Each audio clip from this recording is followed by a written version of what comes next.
Olá, agora de novo aqui todos juntos na plenária. Se alguém, eu sei que teve uma confusãozinha aí um pouco para se localizar nos links, se alguém perdeu alguma não pôde participar, não conseguiu, é só entrar em contato com o seu assessor, com o seu consultor comercial e agendar uma conversa que a gente vai conversar com você especificamente. Espero que tenham sido proveitosas as conversas nas salas e a gente está sempre à disposição para aprofundar esse tema. Continuando agora no nosso evento, o que a gente vai tratar agora é a questão do ensino de idiomas, como que a gente trabalha com isso, como que esse recurso tão importante pode ser um diferencial na sua escola, como você pode utilizar isso a favor da sua escola. E para essa conversa, a gente vai chamar o Eduardo Trindade, que tem 30 anos de experiência trabalhando para escolas e fornecedores de soluções educacionais no Brasil, na América Latina e nos Estados Unidos. É professor de MBAs e de gestão de negócio, inteligência comercial e inteligência de mercado da Live University e também diretor de desenvolvimento e negócios para a América Latina da Advanced School International. Formado em jornalismo pela Unicinos, Eduardo possui um MBA em gestão de negócios pela USP como palestrante.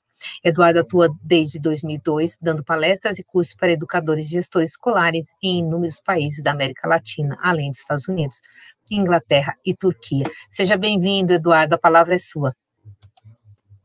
Obrigado, Sol. Eu acho que o Edu Ferreira, primeiro, né, tem uma introdução para fazer. Perfeito. Olá, pessoal, boa tarde, Solange, boa tarde, Eduardo Trindade. É muito Eduardo, aí a gente confunde. Tudo Primeiro bem, Eduardo Solange. Ferreira, depois o Eduardo Trindade vai poder contribuir com a gente. Mas nós fizemos de propósito, viu? Trazermos mais um Eduardo para compor esse time hoje, para poder falar com esse público aqui tão especial. Então, me apresentando, pessoal, eu sou o Eduardo Ferreira, tá? Durante nossa fala, nós vamos nos tratar pelo sobrenome para trazer mais tranquilidade nessa comunicação com vocês. Eu sou gerente comercial de idiomas, atuando aí hoje no Brasil. Terei a oportunidade de conhecê-los em breve, pessoalmente, né? Além das lives que a gente já tem compartilhado e nos comunicado nesse ambiente novo aí, tá bom? Eu vou compartilhar aqui com vocês um QR Code. Esse QR Code serve para vocês também solicitarem esse momento que o nosso consultor especialista irá atendê-los. Então, peço a gentileza, tá? Entre em contato para a gente poder explorar um pouco mais da riqueza da proposta da nossa conversa hoje, tá bom? Então, retomando aqui, a gente sabe que não é tarefa simples, né? Diante de diversos movimentos da concorrência, cada vez mais agressivos, os nossos clientes buscam detalhes. Qual detalhe que aquele fornecedor, especificamente aquela escola, vai me trazer de especial? E nós, gestores, temos que buscar soluções que sejam interessantes, inovadoras e que principalmente agreguem valor pelo ponto de vista do cliente final, que são os alunos e que são as famílias. Mas, ao mesmo tempo, essas soluções de diferenciação, elas precisam ter esse valor agregado do ponto de vista da família, mas também precisam não onerar muito essas famílias, por N motivos, né? Ainda mais no momento de pandemia, onde nós devemos nos inovar, mas também focar nesse preço final para os clientes. Então, basicamente, estamos falando de soluções que estarão no contraturno, que é pensar como que o novo ensino médio traz possibilidades para que eu oferte essas atividades no contraturno e também consiga me diferenciar enquanto escola. Então, a questão que permanece, quando falamos dessas atividades no contraturno, é que, além de estarmos falando de uma faixa etária tão especial, que são esses adolescentes, que cada vez demandam mais e mais das escolas, enquanto criatividade, atender as demandas e essa formação continuada e essa formação integral deles, é um momento também de pensarmos como que nós, gestores, podemos trazer essas soluções de forma tão significativa. Então, a ideia desse bate-papo aqui hoje é justamente mostrar um diferencial desse alto valor agregado percebido pelo cliente, que não requer investimento antecipado por parte da escola e que não afeta a grande maioria de pais que desejam apenas seguir pagando as mensalidades escolares. Como a Eni falou, como a Solange falou, estará aqui comigo hoje o Eduardo Trindade. Ele é diretor da Advanced School International, que é o programa de high school do Grupo Santillana. Edu, seja bem-vindo, meu camarada. Obrigado, agora eu.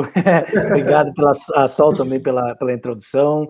É um prazer estar aqui com vocês, colegas educadores, gestores escolares. A gente vai ter uma conversa bem legal aí, espero que vocês gostem. É isso aí, Edu.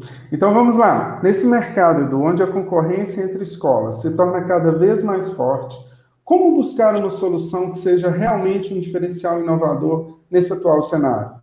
O que você tem a nos dizer? Edu, essa imagem diz tudo, né? Não é tarefa fácil, como você falou no início, e é claro que quando a gente fala de negócios, não existe receita de bolo. Mas eu gosto muito de um modelo de estratégia de negócios publicado em 2004, com o qual eu trabalho muito com os meus alunos nos MBAs de gestão de negócios na Live University.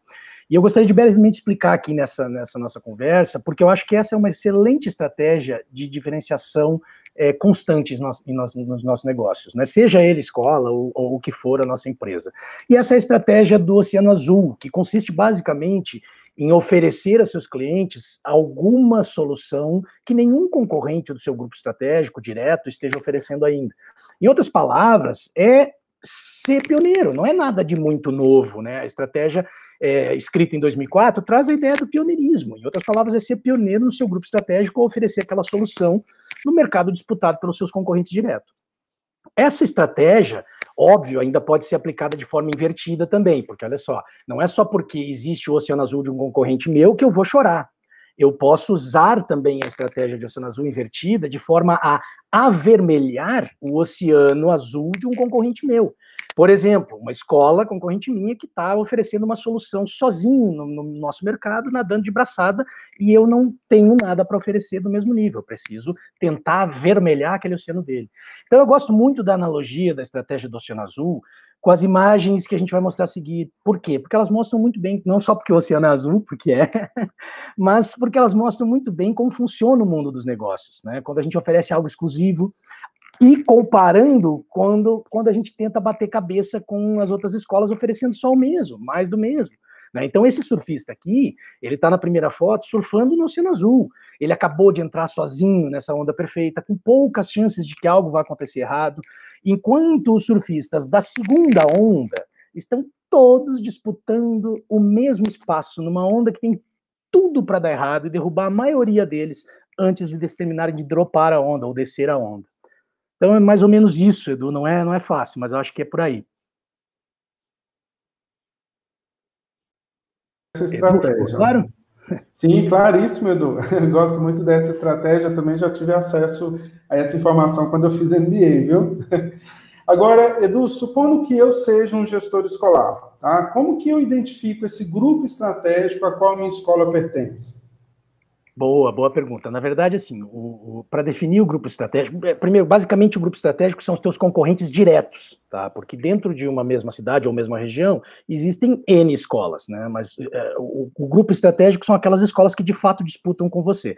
E a gente define grupo estratégico sempre com duas dimensões. Eu preciso definir quais são essas dimensões do negócio que vão balizar o meu grupo estratégico. Então, por exemplo, pode ser preço e qualidade, é o mais comum, né? Onde eu posiciono num eixo vertical as escolas que cobram preço baixo aqui, alto ali, e aqui a qualidade delas. E aí eu vejo aquelas que estão na mesma faixa de preço e qualidade. Né? Aquelas são as minhas concorrentes de grupo estratégico referente a preço e qualidade. Eu posso analisar inovação e preço, né? Então as escolas que oferecem nível alto de inovação e preço alto também, elas estão no mesmo grupo estratégico aqui. E aqui eu estou avaliando tecnologia ou resultado, com resultados de vestibular. Então, N dimensões eu posso balizar.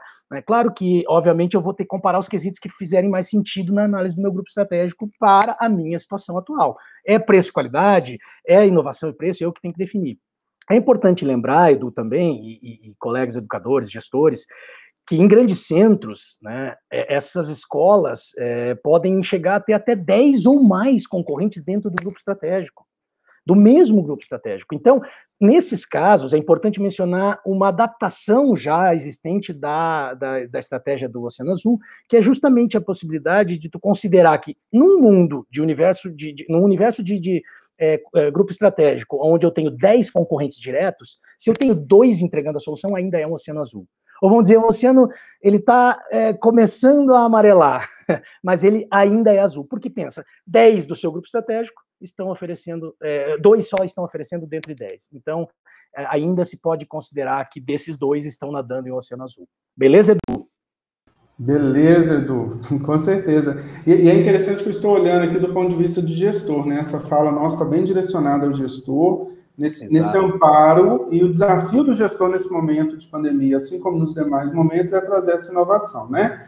Exato. Então, Edu, eu identifiquei o meu grupo estratégico, tá? Diante do que você explicou. E agora, qual é o meu próximo passo? A primeira coisa é analisar o que esses concorrentes que eu determinei nos grupos estratégicos que eu vou atuar, o que eles estão oferecendo de diferencial, qual é a oferta deles, né? E é aí que entra, sem mais demoras, porque a gente também aqui está sendo objetivo, prático, né? Justamente a solução que a gente veio para falar, uma das soluções, mas a principal, talvez, o programa de duplo diploma de high school, né? A Richmond trouxe essa solução hoje para o Brasil, e ela ainda é uma solução inovadora, porque apesar da gente ter players de high school no mercado, hoje a maioria dos estados brasileiros ainda tem poucas escolas que oferecem o diploma de high school, salvo algumas exceções de grandes cidades, enfim, né? Mas salvo essas exceções de grandes centros, escolas que oferecem solução de duplo diploma ainda navegam em Oceano Azul no Brasil. Em alguns casos, talvez não tenha ainda, em cidades menores desse Brasil vasto, talvez ainda não tenha uma solução de duplo diploma. E de repente você pode pensar, mas está fora do meu... Não, calma, a gente vai conversar só um pouquinho. Então, portanto, amigo gestor escolar, se você tem interesse em criar o seu Oceano Azul, você também pode, ou pelo menos avermelhar o oceano de um concorrente com essa solução de duplo diploma. Você olha para o lado e vê um concorrente seu, uma escola, tirando seus alunos do ensino médio, porque oferece uma solução de duplo diploma de high school da concorrência. Então você vem e fala conosco, por favor, e obviamente a gente vai conseguir atender vocês da melhor forma possível. Tá? Outro grande diferencial, também opcional, que como tu falou, Edu, a gente precisa pensar no extraturno, no contraturno, naquelas atividades extras que não vão impactar a massa de pais. Né? E o outro grande diferencial que a gente está trazendo junto com a Advantage School International e a Richmond são os cursos técnicos da Advantage, que tem tudo a ver com os itinerários formativos. Né? Então, nas mais diferentes áreas profissionais, a gente oferece cursos como, por exemplo, deixa eu mostrar aqui para vocês,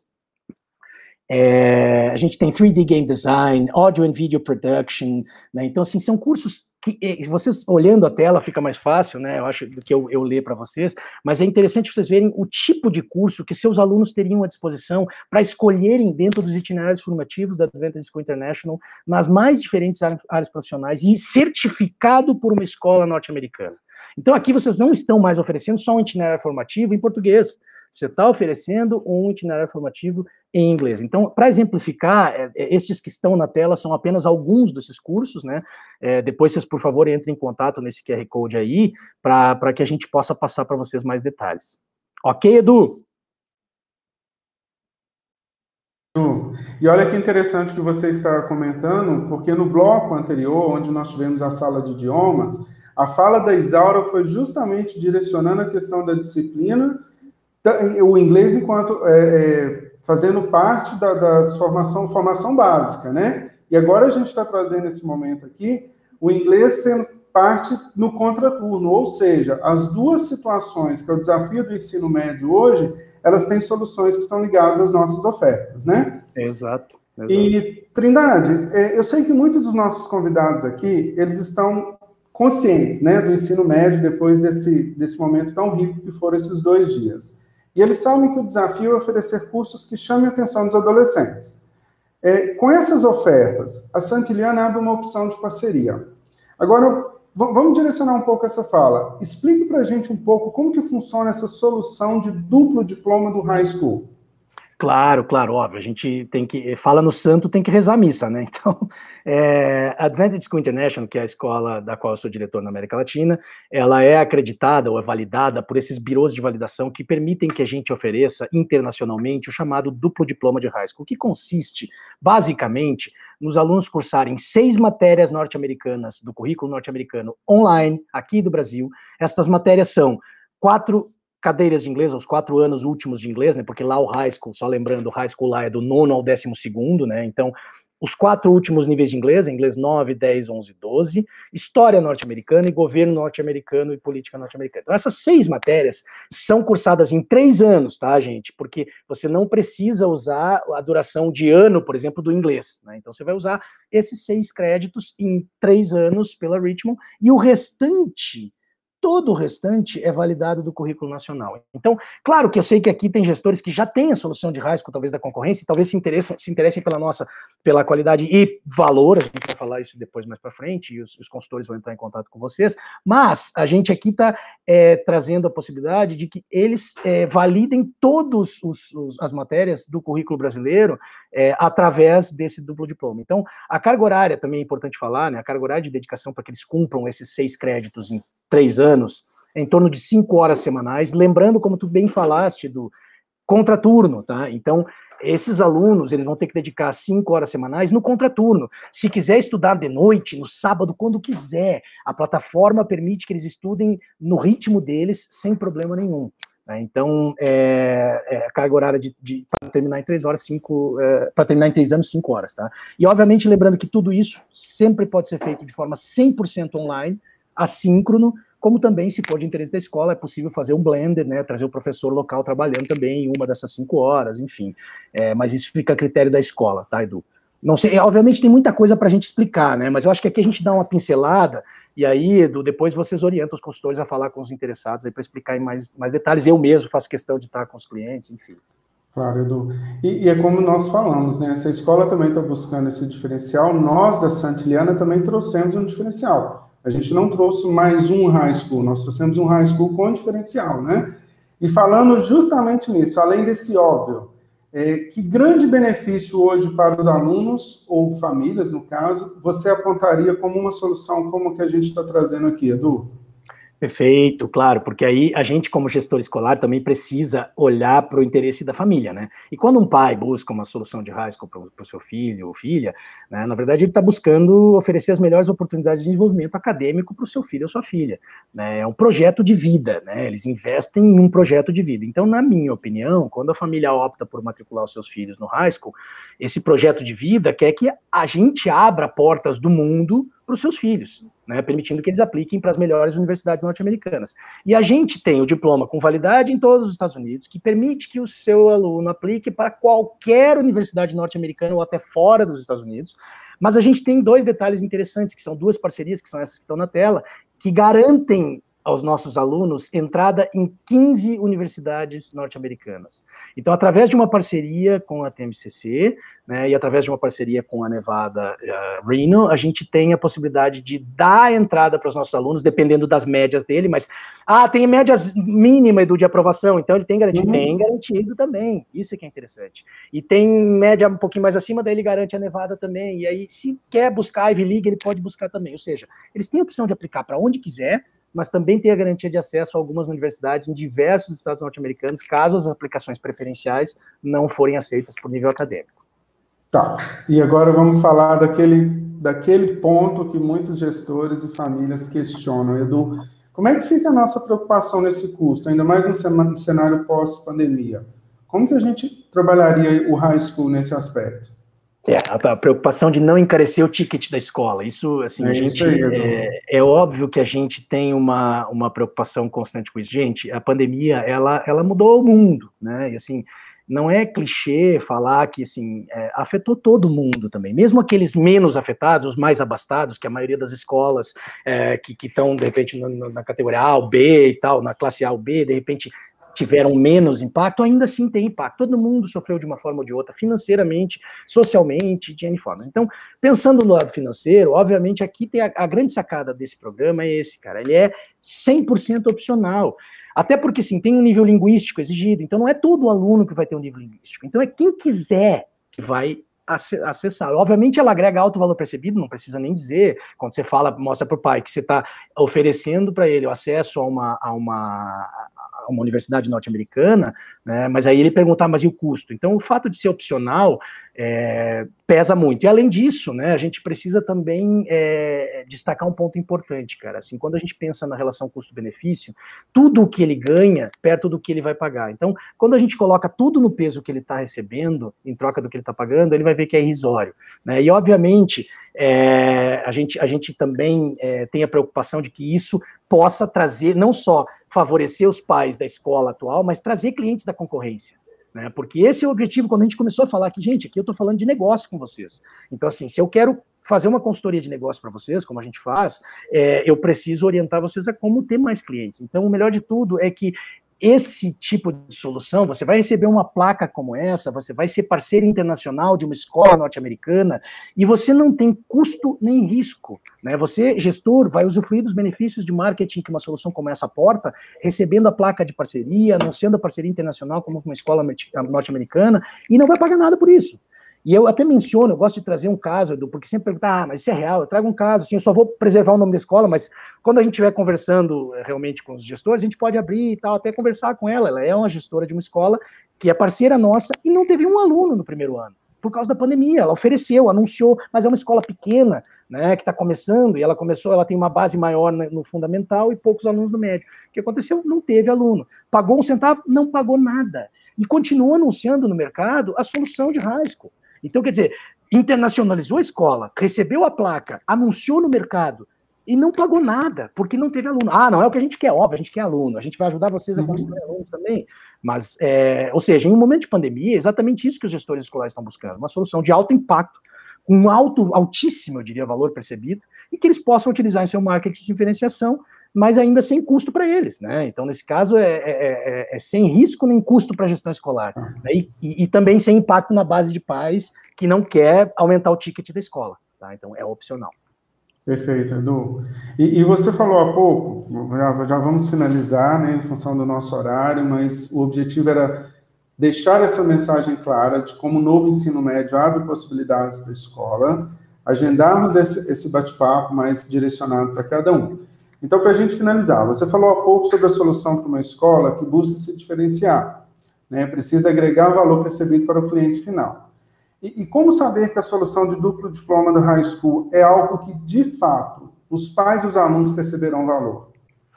Bom, a gente falou aqui dessa questão do projeto de vida, né, de abrir portas do mundo. Isso eu acho que é uma coisa que meio de consenso que tem valor. Tanto que a ideia inicial da cabeça dos pais, mas é muito caro, né? Mas a gente tem números impressionantes do pré-pandemia, cara, que isso aqui é 2019, tá? Então, matrículas de brasileiros em universidades nos Estados Unidos sobem 11,7% após 2 anos de queda. Não, isso aqui era 2018, essa aqui é de 2019, 38% no exterior de brasileiros em 2019. Aqui é exterior geral, não é só Estados Unidos. Aqui em 2019, dos Estados Unidos também, número de alunos brasileiros em universidades dos Estados Unidos sobe 9,8%. Ou seja, se você olhar 2018, 11,7% de aumento, mais 9,8% no ano seguinte, foi mais de 20% de alunos brasileiros, de aumento de alunos brasileiros nos Estados Unidos em 2018 e 2019. Então, é uma tendência dos pais mais abastados, obviamente, né, oferecerem, né, essa possibilidade para os alunos. Aqui, por exemplo, o Brasil agora é o 9º país do mundo a enviar estudantes para os Estados Unidos. Mas, além disso, bicho, eu vou te falar que, assim, o recente boom do bilinguismo, ele coloca o high school como um caminho meio que sem saída para as escolas lá no futuro. Eu vou te dizer por quê, cara. Porque o aluno chega no fim do bilinguismo, no 9º ano, com o nível B1, B2 já. E aí tu vai dar o quê para ele? Não é FCI, não é CC, é isso aqui. Não, dá o high school para ele. Então, é essa figurinha aqui. O bilinguismo com high school é a cereja no topo do bolo, entendeu? Aqui é o bilinguismo sem high school, ok, é um bolinho bacana, docinho, bacana, gostoso. Mas eu boto a cerejinha em cima, ele fica show. Então, essa é a ideia do high school. Então, amigos, contem com a gente aí, com a Santillana, com a Advantage School International, parceira da Santillana, para uma consultoria mais detalhada sobre como vocês podem implementar sem custo e nem risco a solução de high school ou os itinerários formativos em inglês com o diploma técnico da nossa escola. Um grande abraço, muito obrigado a todos. É isso aí, Edu. É isso aí. Eu finalizo aqui só com uma observação, tá? Essa questão da certificação no final de 9º é um diferencial significativo, né? E a gente está trazendo mais, eu falo que é o famoso plus, porque justamente hoje nós sabemos que o percentual de falantes de língua inglesa no Brasil ele é muito pequeno. E a Santillana está nesse desafio com as escolas para justamente proporcionar essa possibilidade da escola fazer mais uma entrega significativa para essas famílias. Eu agradeço a Edu Trindade pelo tempo, agradeço vocês e chamo aqui para nosso espaço virtual aqui, a Eli Solange. Obrigado a todos. Olá, Eduardo. Obrigada, Eduardo. Foi bem esclarecedor e acho que quem quiser mais informações tem que entrar em contato, porque vocês deram um overview, óbvio, o tempo era curto, tem muita mais coisa para contar, né? Então, acho que vale a pena uma conversa. Obrigada, viu? Obrigado. E obrigada, Eni, que já está aqui para essa nossa conversa, né? A gente se propôs a tentar responder. Desde ontem vocês tinham um QR Code aqui no cantinho para poder participar do mural com as perguntas, e eu e a Eni, como boas estudantes, fizemos a lição de casa, pegamos todas as perguntas e vamos tentar passar por todas elas que vocês tinham bastante dúvidas. Espero que parte dessas dúvidas tenham sido sanadas nas salas que vocês estão dividindo. Volto a dizer que quem não conseguiu entrar nas salas, entre em contato com a gente para marcar uma apresentação especial para a sua escola, não tem nenhum problema. E agora a gente vai tentar passar. Nós dividimos os três grandes blocos que a gente também conversou ontem, né? Que a gente teve a Lucy Ferraz falando da parte de conceito, o Denis Drago falando da questão mais operacional e o João Quaresma falando de currículo. A gente tentou dividir as dúvidas de vocês mais ou menos nesses 3 blocos para a gente conversar. É isso, Eni? É isso sim, Sol. Bom, então boa noite a todos. É uma satisfação participar aqui desse encerramento, né? Um evento que cumpriu a missão, né, Sol? Cumpriu a missão de mostrar, assim, que o novo ensino médio é possível, cumpriu aí a missão, assim, que independente da realidade hoje da escola, do seu currículo e principalmente, né, da sua comunidade, ou seus quereres ou seus saberes, é possível, sim, colocar esse novo ensino médio de pé e que nós aqui da Santillana estamos de mãos dadas com todas essas escolas, né, nós estamos aqui, nos preparamos durante bastante tempo também, né, Sol, para conseguir caminhar junto com todas as escolas. Ok, vamos começar essa conversa que a gente tem relativamente pouco tempo e muitas questões. Vamos lá, Sol, como você disse, a gente recebeu muito questionamento, né? Vamos dividir aí nos blocos que você disse. Então, assim, em relação à carga horária e esses conceitos gerais dessa reforma, né? Sei que já falamos muito isso ontem, nas salas também, que todos os gestores e professores que estão aqui conosco, que acessaram as salas, falamos também sobre essa carga horária, mas fala mais um pouquinho aqui sobre essa questão da carga horária para a gente, Sol. Eu vi que ontem no chat tinha bastante perguntas sobre essa questão. 1.800 horas de formação geral básica, ponto. Não pode ser mais que isso. Em nenhum momento, se você tiver maior carga horária, menor carga horária, não passa.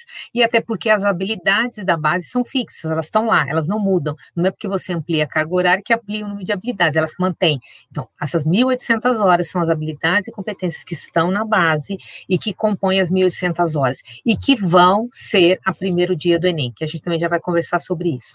A parte flexível, ela se fala em 1.200 horas em função das 3.000 horas que são obrigatórias para 22. Eu imagino que a maior parte das escolas tem uma carga horária nos 3 anos maior do que essa que a gente tem por experiência, né, Nick? Acho que você acompanha também.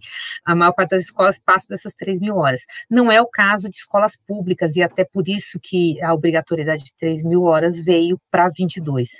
Se você quer ampliar a sua carga horária, nenhum problema, você pode ampliar, desde que você mantenha as 1.800 da parte da formação geral básica e amplie.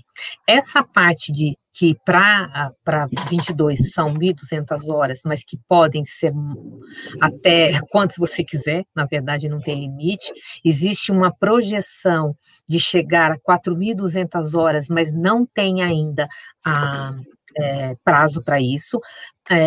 Algumas escolas, inclusive públicas, já têm essa carga horária e por isso trabalham em tempo integral, não é formação integral, mas em tempo integral, utilizam manhã e 2 turnos para compor essa carga horária, que já vão chegar a 4.200, que é a meta do governo para as escolas, como base para as escolas. Tem escola particular que já tem essa carga horária, maior, às vezes um pouco menor. A gente, por experiência, sabe que a maior parte das escolas estão em 3.400, 3.600 horas, não é isso, Eli? É isso. E planejar é a palavra também, né, Sol? Então, assim, é uma questão de planejamento, sem susto ou medo, porque algumas escolas também apresentaram assim, será que o aluno perde? Será que vai perder conteúdo? Não há nenhum tipo de perda, né? Não há nenhum tipo de perda de aula, o professor não perde, ninguém perde. Na verdade, todo mundo sai ganhando. O que precisa realmente pensar é esse arranjo curricular que a própria base traz, até essa nomenclatura, né? Que arranjo curricular é esse que todas as escolas vão fazer? E tem aí uma possibilidade de flexibilidade, né? Atendendo exatamente à necessidade também. Então, não há perdas, há sim ganhos bastante significativos, principalmente no processo de aquisição de conhecimento, porque é por isso que esse novo ensino médio aparece, como uma grande oportunidade de um outro formato de continuarmos adquirindo conhecimento dentro da escola e dentro da educação básica como um todo, né? Agora, tem uma outra questão também, Sol, e essa é um pouquinho mais picante, que eu sei que todas as escolas aqui estão, assim, super interessadas em saber, porque também isso é motivo de uma reflexão muito grande para nós, de pesquisa intensa, e estamos sempre muito atentos a todos esses movimentos do próprio governo em relação à avaliação, Sol. Essa é uma preocupação, assim, muito constante de pensar. Como é que fica essa avaliação do Enem quando nós pensamos nesse novo ensino médio? O que a gente já pode contar aqui para todo mundo? Eu acho que tem muitas coisas nessa sua pergunta, não é uma única coisa. A parte de flexível dos itinerários, elas podem ter formatos diferentes, né? Elas podem ser unidade curricular comum, as UCCs, elas podem ser eletivas, elas podem ser específicas, e por conta disso permite que você faça arranjos muito de acordo com o que você tem de intenção. Se você escutou nas salas, para cada uma das ofertas, a gente ajudou a escola a compor essa organização da parte flexível e da parte de formação geral básica. Então, não vou entrar em detalhes aqui, porque tem as suas particularidades e acho que vale a pena vocês uma conversa mais específica para atender a sua escola. A primeira sugestão que a gente tem dado, né, é que mantenha a sua carga horária, porque é possível você organizar a carga horária que você tem com o que a gente está propondo e se organizar dentro desses parâmetros. Na parte de avaliação, infelizmente, a gente não tem todas as informações. O que a gente tem? A gente tem que o Enem vai trabalhar no primeiro dia com a parte da formação geral básica, então o que você trabalhar naquelas 1.800 horas, e o segundo dia na parte flexível. E aí vem um montão de perguntas que já tinha chovido, que eu vi no mural, que eram perguntas, e sim, mas como que um aluno vai ter um segundo dia o Enem é nacional e o segundo dia é um itinerário para cada um? Aí vem a grande sacada que é vocês pegarem as habilidades e competências dos itinerários. Existe um documento de formalização, de implantação dos itinerários, que contém, dentro dos 4 eixos estruturantes, né, dos eixos da questão do pensamento criativo, da investigação científica, empreendedorismo e mediação sociocultural, nesses 4 eixos, para todas as áreas do conhecimento, tem uma tabelinha cruzando, mostrando quais são as habilidades. E elas são habilidades muito amplas, que não estão associadas a conteúdos, a objetos de conhecimento. Elas estão associadas a um fazer, a uma competência. E aí, o primeiro nó, que também a Lucy conversou com a gente ontem, explicando, a avaliação é pelas competências. A gente sabe que a gente teve um Enem anterior a 2009 e um depois de 2009, ele sofreu modificações, e ele ficou um pouquinho mais conteudista em 2009. A ideia inicial, conceitual, que a gente não sabe como vai acontecer, porque a gente ainda não tem a matriz do Enem, do novo Enem, que está proposto para 24, a gente ainda não tem, essa matriz vai um pouco balizar como vai ser esse processo de avaliação. O que a gente já tem certeza? É por competência, é por habilidades e competências, já que a base propõe como objetivo habilidades e competências, ou seja, eu tenho que avaliar competências e habilidades. Então, isso já está posto. Como vai ser a organização disso, se um pouco mais disciplinar, se você consegue, isso a gente ainda vai esperar a matriz do Enem. Então, o segundo dia não tem problema se o aluno fez itinerários diferentes, porque o que propõe, o que vai ser apresentado no itinerário são as habilidades que estão independentes do itinerário que ele curse. Está vinculada à área, e aí sim o aluno escolhe a área que ele vai fazer a prova. Então, ele vai fazer um itinerário de linguagem, um itinerário de ciência da natureza, e aí ele pega o eixo estruturante, os 4 eixos, como isso aterriza nessa área que ele vai fazer, e ele consegue fazer a avaliação independente do objeto ou do tema que estava vinculado àquele itinerário. Agora, para a organização de boletim, a gente tem um nozinho aí, né, Eni? Ah, sim. Para a organização de boletim, nós temos um passo a mais. Mas, Sol, é muito bacana que a gente traga esse tom aqui da nossa conversa, porque é esse tom que nós queremos levar para uma possível formação de professores também, né? Eu sou uma otimista de carteirinha, viu, Sol? Eu acredito que todo esse trabalho com os eixos norteadores, com as eletivas, os itinerários, o aprofundamento e projeto de vida, todo esse trabalho vai ser capaz de preparar os nossos estudantes para todo e qualquer tipo de instrumento no futuro. Nós não podemos ter dúvida disso, né? Tem uma matriz de referência do Enem, que é uma matriz também que é baseada em habilidades e competências. Ela não é uma matriz de referência que não levou em consideração esse momento. Então, eu acredito, inclusive, que de uma forma bastante gradual, processual, mas de forma bastante significativa também, nós teremos melhores resultados até em avaliadores externos. Porque o avaliador externo é exatamente esse tipo de avaliação, que é por habilidades e competências. Então, eu acredito que nós ganhamos muito. E lembrando todo mundo também que um outro documento referencial importante para nós estudarmos é o Plano Nacional de Educação, né, Sol? Que em 2014 já vinha propondo exatamente toda essa mudança que nós estamos fazendo agora. Então, quer dizer, já vem algum tempo que nós vimos discutindo quais são os rumos dessa educação básica e de como que ela aconteceria aqui, né? Agora a gente vai para uma fala aqui muito importante que é sobre o currículo. E olha que a BNCC, quando saiu da educação infantil e do ensino fundamental, ela trouxe uma discussão que aqueceu muito dentro das escolas, que era a reelaboração dos currículos das escolas. E aí tem uma série, uma infinidade de momentos que nós poderíamos falar aqui, de fases desse currículo também, né? Então, os conselhos estaduais de educação, alguns, assim, eu estava dando uma olhada, por exemplo, 21 estados de 27 já entregaram os seus currículos, então os conselhos estaduais de educação estão numa toada muito forte de estudo, a pandemia não parou esse processo dentro dos conselhos estaduais de educação, e nós já temos aí 11 homologados, né, que foram homologados já pelo Conselho Nacional de Educação. Mas quando nós falamos aqui do currículo desta escola, Sol, essas etapas de implantação, que ela acontece aí, né, e qual é o impacto que ela vai ter, precisa fazer uma inserção desse social, desse profissional, tem a questão do aluno que muda de escola, como que a escola aqui só ela poderia? Começa com os itinerários em 22, começa somente em 23, como é que ela faz a distribuição dessa carga horária aí? Já tem até umas perguntas pipocando agora com isso. Uma, primeiro, com relação ao documento, entre em contato com o colaborador da Santiliana, que a gente encaminha para vocês o documento, que é do MEC, da implantação dos itinerários, que vai ajudar. Não vou colocar agora aqui só para não perder o foco, mas pode entrar em contato com o colaborador, que a gente tem esse documento para orientar para vocês. A pergunta que você está falando, Eni, de como a gente pode organizar, existe uma abertura muito grande, existem possibilidades. Então, primeiro, vou considerar uma questão da flexibilidade da escola.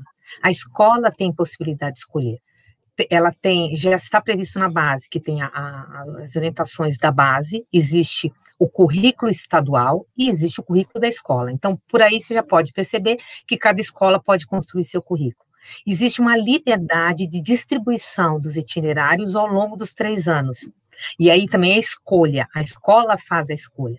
Quando você coloca no primeiro ano exclusivamente a formação geral básica e não coloca itinerários e coloca para frente, você obviamente vai diminuir a quantidade de formação geral básica que você tem ao longo do 2º e 3º ano. Como tudo nessa vida tem ônus e bônus, né? Quando você faz isso, você afasta esse aluno do 3º ano, que vai ser impactado pelo Enem, que tem no primeiro dia a formação geral básica. Se você trabalhar verdadeiramente competências e habilidades, obviamente isso tem baixo impacto. Mas a gente não sabe o que está por vir, né? A gente não sabe o quanto vai exigir de conteúdo, então afastar disso pode ser um problema. Mas pode. Você pode começar só pelo primeiro ano? Pode. Qual a diferença de começar só pelo primeiro ano?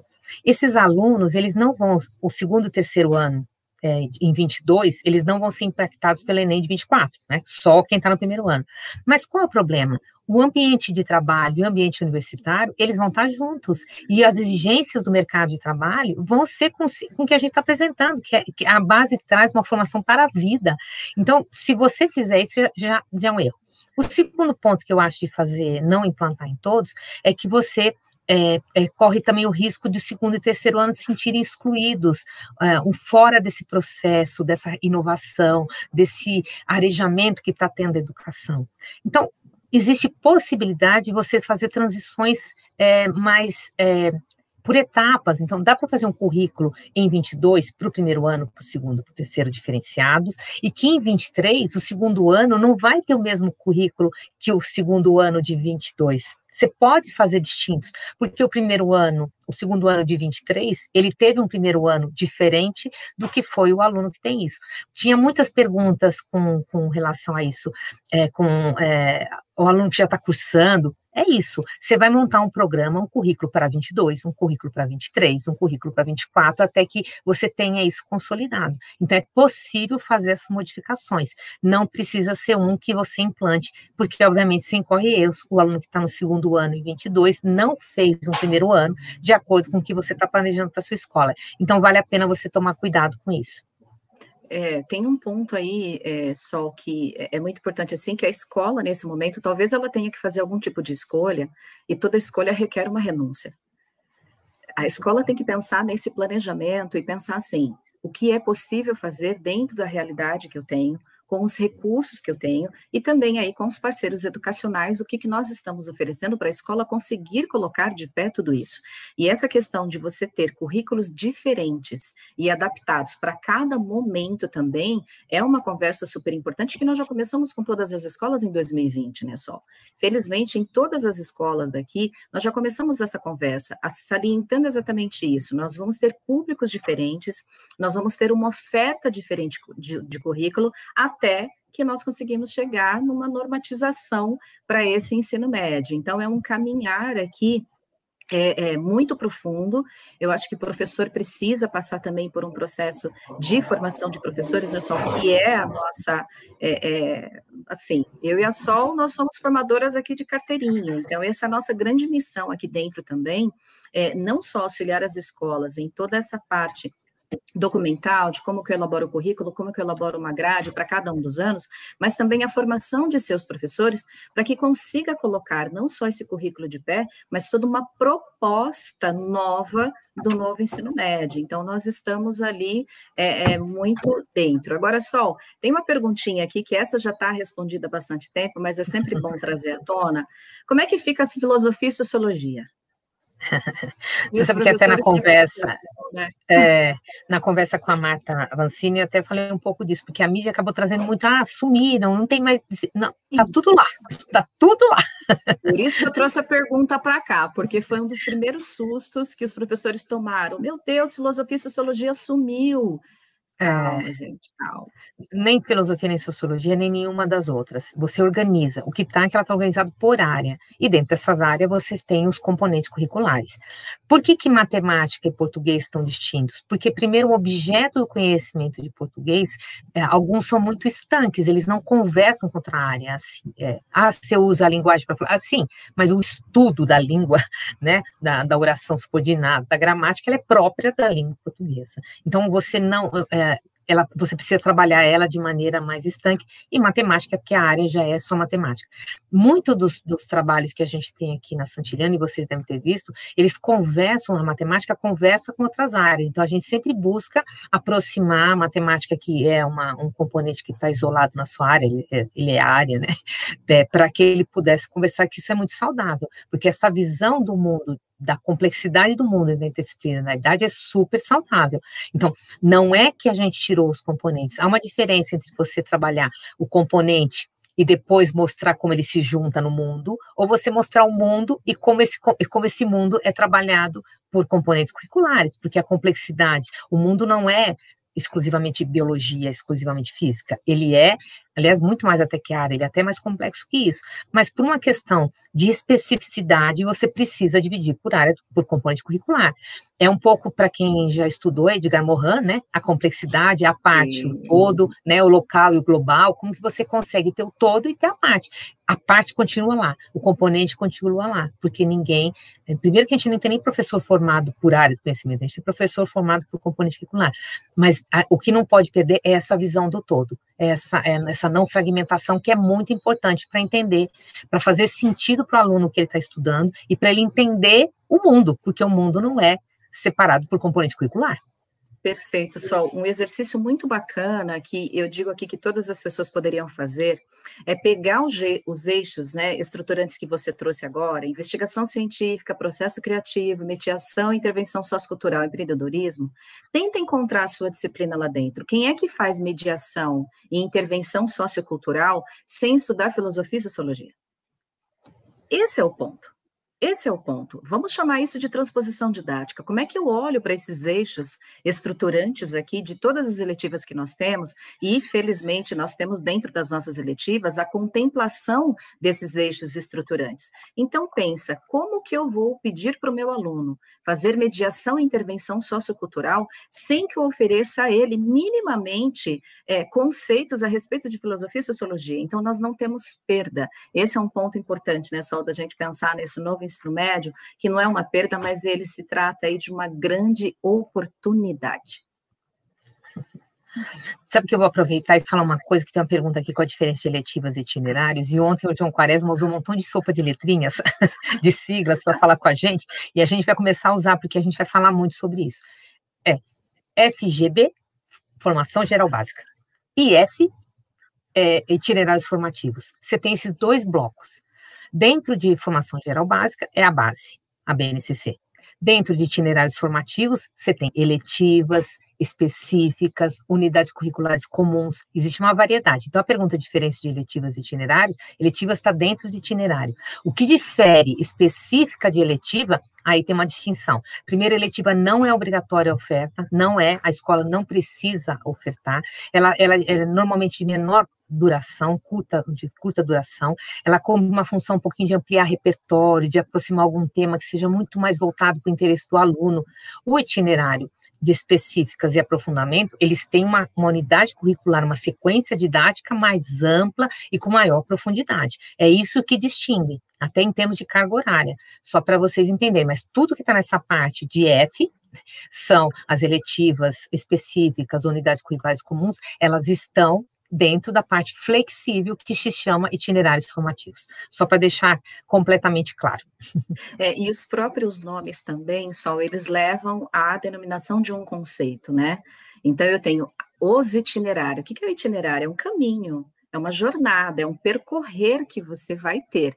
Dentro desse, aí tem as eletivas. Puxa, as eletivas, então, pode ser aquilo que o aluno queira, que a escola deseja oferecer. Aí tem o aprofundamento. É claro que o aprofundamento vai requerer o quê? Um mergulho um pouco maior dentro daquela proposta que está acontecendo aí. Então, também os nomes já trazem também uma ideia de qual é o conceito que está por trás disso daqui. Sol, a gente está quase finalizando aqui, nós sabemos que, ainda tem uma questão, Sol, que é a questão operacional da mudança, e algumas escolas trouxeram essa preocupação ontem, porque com o aumento da carga horária, ficou-se também um pensamento assim, puxa, se eu estou aumentando a carga horária, eu também estou aumentando o número de aulas, eu estou aumentando o número de professores, isso pode ficar onerado. Que tipo de insight que a gente poderia ter com as escolas agora e começar? Pensando naquilo que você já disse, né, Sol? Posso começar a implementar em 22 com uma série, depois eu vou ampliando essa oferta, e eu não mudo, porque eu trabalho com currículos diferentes, mas tem uma questão, assim, de prazo, esse aumento de carga horária, aumenta a mensalidade ou não. O Denis trouxe muito isso dentro da fala dele ontem também, de que essa questão operacional, ela é importante para a escola. Como que nós conseguimos ajudar as escolas aqui só a pensar um pouco mais sobre isso? Apareceram muitas perguntas mesmo, e acho que é bem pertinente a gente comentar.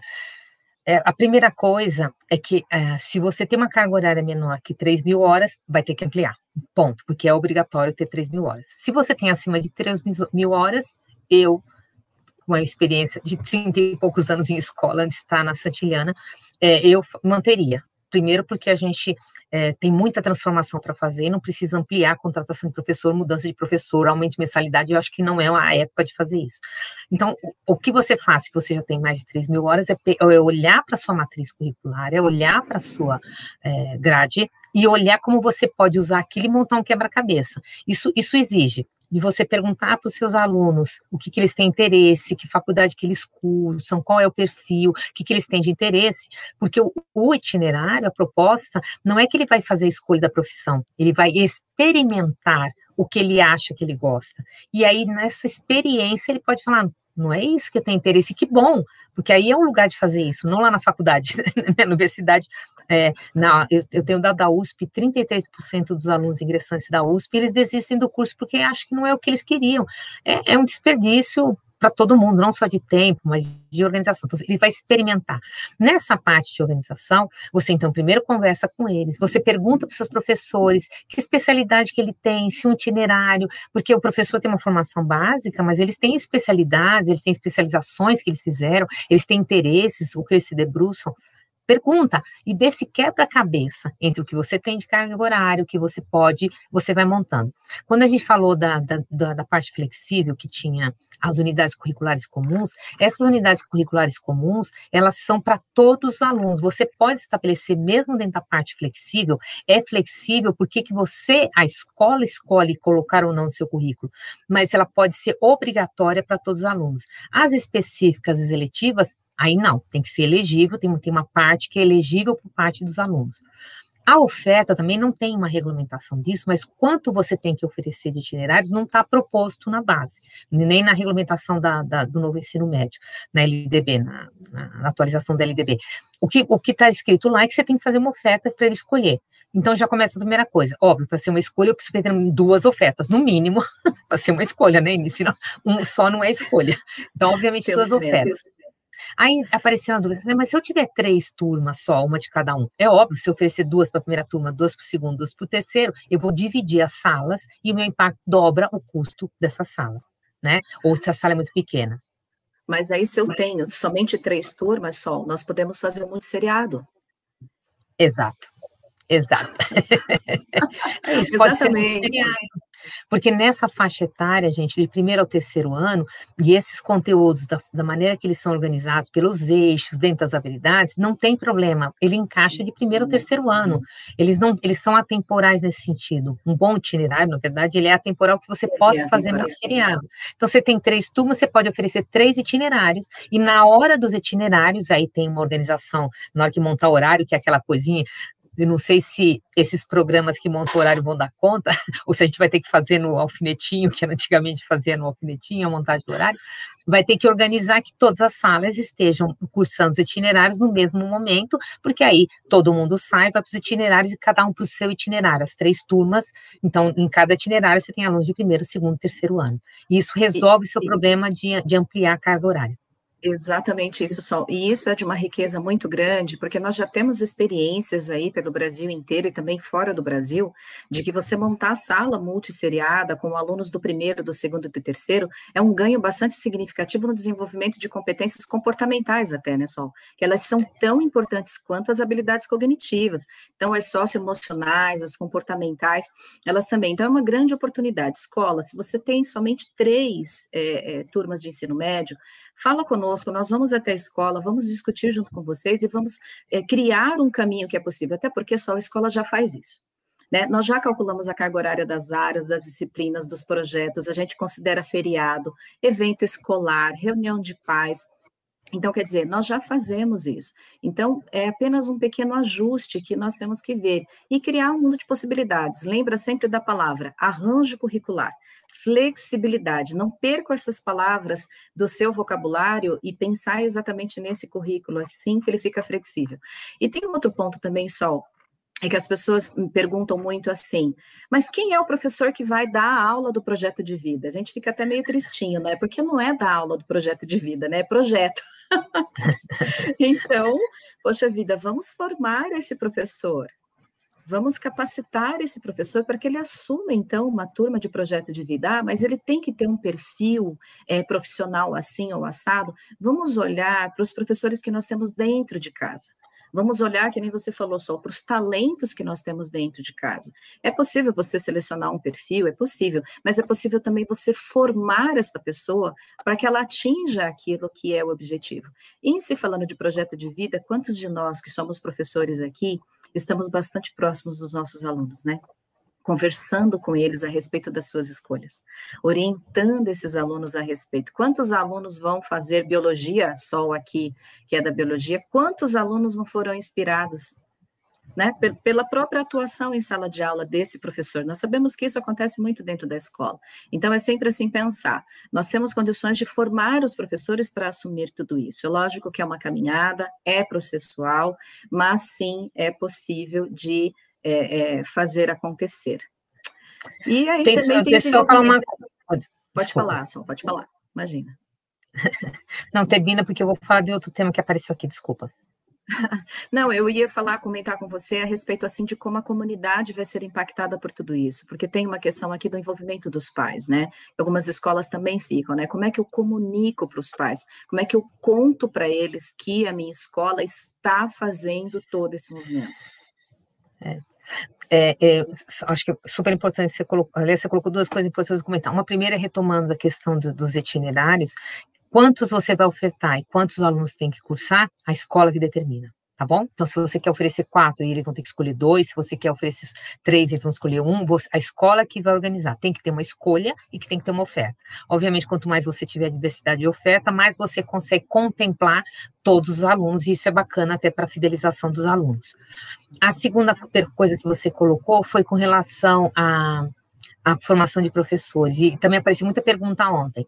Não, a gente não vai esperar a formação inicial. A formação inicial não vai dar conta, porque não está organizada, e quando estiver, se tiver daqui 1, 2 anos, esse aluno do ensino superior vai levar 3, 4 anos para terminar, ele vai estar aqui na escola, na nossa escola, daqui uns 7 anos. Então, assim, vamos ter que formar o professor, e conte com a gente aqui da Santiniana para isso. A gente está aqui. A gente tem uma vantagem, né? Porque enquanto você está esses 2 anos, e a gente se solidariza com isso, muitos esperados para organizar essa educação 100% online, que a gente foi empurrada, e aprender a fazer tudo o que a gente aprendeu, a gente conseguiu se debruçar sobre estudo. Então, a gente está estudando já desde a primeira versão da base, a gente está estudando bastante tempo, mas conta com a gente para a gente fazer essa parceria de troca. A Eni também, que estuda bastante junto comigo, a gente está sempre fazendo trocas, é super importante. E o último, então, que você colocou, que é a comunidade, né? A ideia de falar com a Marta Vancina era isso, falar assim, como que a mídia não ajudou em nada. Não ia falar isso para ela, mas não ajudou em nada, muito pelo contrário, ficou trazendo informações que geraram confusões. O que está pressuposto é que o que é combinado não é caro, você organiza, é na matrícula, quem é preferência, é até o encerrar o número de vagas, o itinerário, porque você oferece 2 itinerários, todo mundo quer um só, e você deixa um esvaziado, outro cheio, ou então ninguém quer.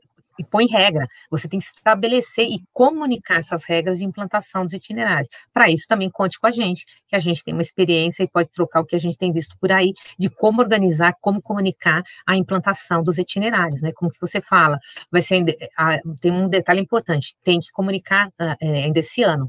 O aluno não pode ser surpreendido no ano que vem. Então, você tem que dizer como você pensa em organizar, e já dá para fazer pesquisa com os alunos, perguntando para eles o que eles fazem, você já sabe, né, quais as universidades que eles mais têm interesse, qual a exigência da universidade perto da sua comunidade que os alunos utilizam, para você até conseguir construir seu currículo pensando, olha, é transição, então os alunos ainda vão ser impactados por processos seletivos, que na maioria das vezes são muito conteudistas, então se organize para isso, para que possa bota um olho no peixe e o outro no gato. A gente vai cuidando disso aqui. A Eni, que tem gato, sabe bem disso.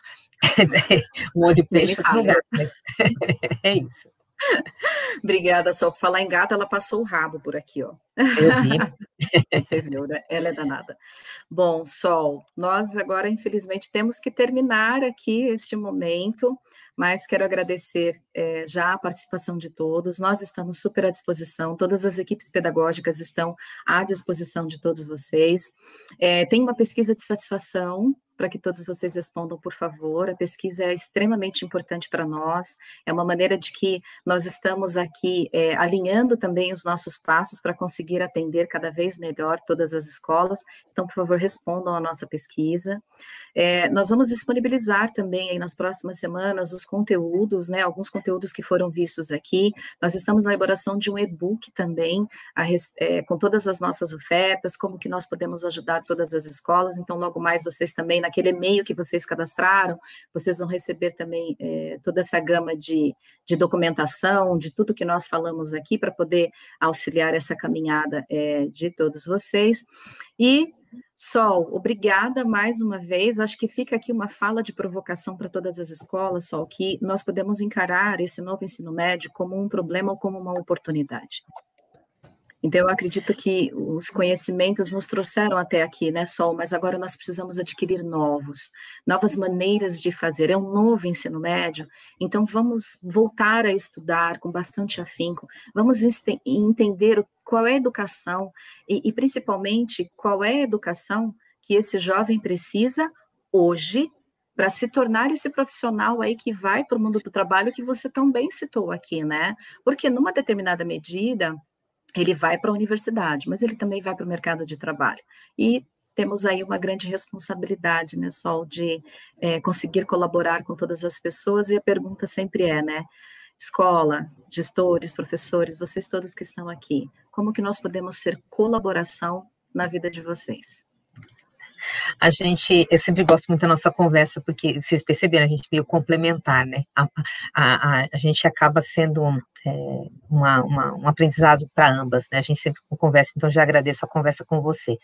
Eu vi que tem gente querendo conversar, sempre vocês têm um colaborador que tem contato e que tem contato com a gente. Como são muitas escolas, vou pedir para vocês, entrem em contato com o colaborador que atende e a gente está super à disposição para ajudar vocês, para o que vocês precisarem.